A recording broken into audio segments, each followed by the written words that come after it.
Now for our story. It was a scintillating morning.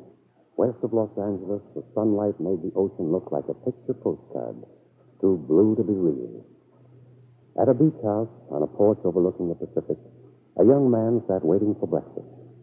The man, tall, brown, good-looking, looked as if he had never had a worry in the world, and yet his face betrayed a bored irritability. Paul Cromwell didn't know it, but the end of his boredom was approaching that very minute, in the presence of Maximilian, his general factotum. Maximilian, carrying a tray, looked far from promising. Good morning, Mr. Cromwell. Haven't I already seen you this morning? Yes, sir. I just thought perhaps you were feeling better by now. There's nothing wrong with the way I feel, Max. Just bored. Nothing to do around here. See the same bunch of people, drink the same drinks, listen to the same endless gabble. Well, as I remember, Mr. Cromwell, when you got out of the army, you said you were going to do nothing but loaf for the next year. You didn't really take that seriously. Hardly. I believe it was the next day you left for San Francisco, and... Please, Max. Must you mention that? I only thought it might remind you, Mr. Cromwell, that at least there's safety in boredom. Shall I pour you coffee now? Oh, I'm sorry, sir. I almost forgot. The telegram came just a few minutes ago.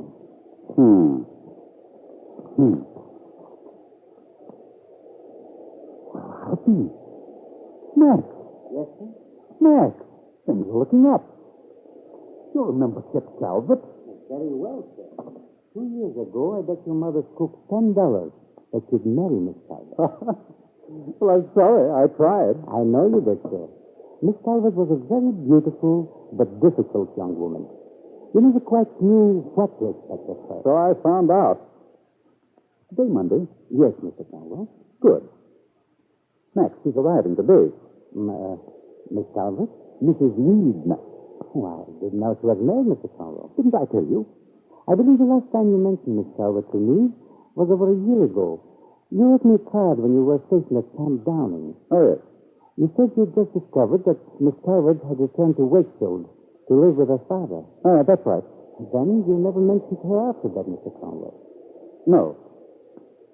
She was already involved with this Sergeant Meade. That was a strange thing, Max. Bill Meade, a farm boy from the Northwest. Handsome young animal. For a while, I thought perhaps that was it. But evidently, it cut deeper than that. It seems incredible, Mr. Cromwell. Why, when I think of Miss Calvert as we knew her back east... Exactly. This Meade's an honest, sincere, enterprising young chap. The sort you'd imagine would fall in love with a sweet, innocent, small-town girl.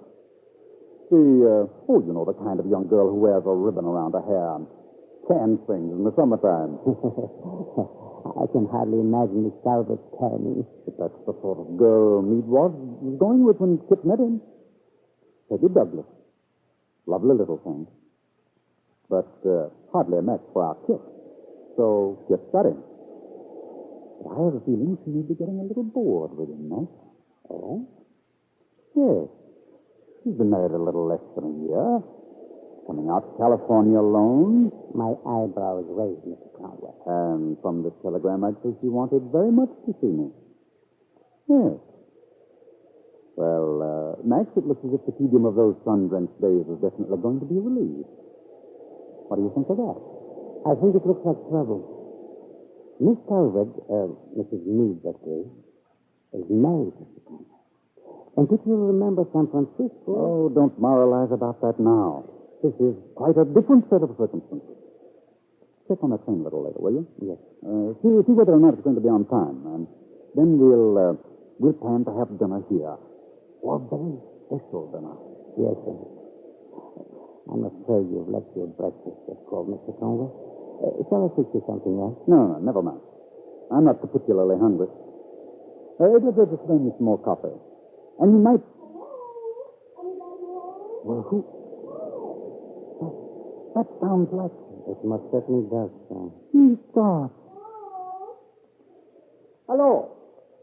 Round front. So I knew someone was here. Well, we didn't hear the bell ring, darling. Lisa, what a grand surprise. She looks perfectly enchanting. Hello, Matt. Good to see you, Mrs. Fenner. Have you had breakfast? Oh, yes, I don't care for anything, Paul. Never mind the coffee, Max. All right, Mr. Conwell. You know, Lisa, Max and I were just wishing for something pleasant to happen. Well, I'm afraid you didn't wish for me, though. Now, Lisa. Please, Paul. I never could stand your patter. Well, it's not very good, is it? But it's good to see you. You look so safe and reassuring. Me? Well, when did you get in from San Francisco? This morning. Then, Lance didn't come with you? Evidently, you don't read the papers very carefully. Though I admit it was a very small item. What are you talking about? Lance walked out on me over 2 months ago, Paul. Oh, Lisa. Yes, right in the middle of our engagement at the Regency. Well, what's happened? Where is he? Oh, I don't know, and I don't care. I don't want to see him again. I don't want him to find me, Paul. You can't very well stay in hiding, Lisa, and have your career, too. There isn't going to be any more career. Things are different now. Oh, you mustn't be like that. Lance was a good dancer, yes, but He was wonderful, wasn't he? Wasn't it odd, Paul? Whenever we were dancing together, everything was all right between us. I always felt as I did the first time I ever danced with him. And I adored him so. Remember, Paul? You used to say you hated to see me dance with him. Yes. But after all, darling, you'll be able to find someone else to work with you. Another partner. I don't know if I'll ever go back to it. But in any event, I shan't be dancing for some time because, well, I'm going to have a baby, Paul. Oh. Does Lance know? No. I hadn't told him when he left. Oh. This is quite a bombshell. All the way down on the train, I imagined what you would say. I thought maybe you'd help me. Of course, darling, of course. Only I've got to think this thing over. But don't you worry. I'll see that you're taken care of. I tell you what. I'll have Max take you back to your hotel and... But I'm not staying at a hotel. Hmm? I couldn't get a room. I brought my bags in a taxi with me. I thought I should stay here for a while. But Lisa, you... Haven't you a housekeeper living here? Yes, but I... Oh, I know you're annoyed with the whole thing. But I can't help it. Oh, now, don't talk like that. And for pity's sake, don't cry. Oh, Paul, I'm so tired, and then to have you ask like this. Well, don't worry. You can stay here, Lisa. Now, go on in the house and tell Max to get your room ready. Oh, Paul, I knew I could count on you. I feel so much better already.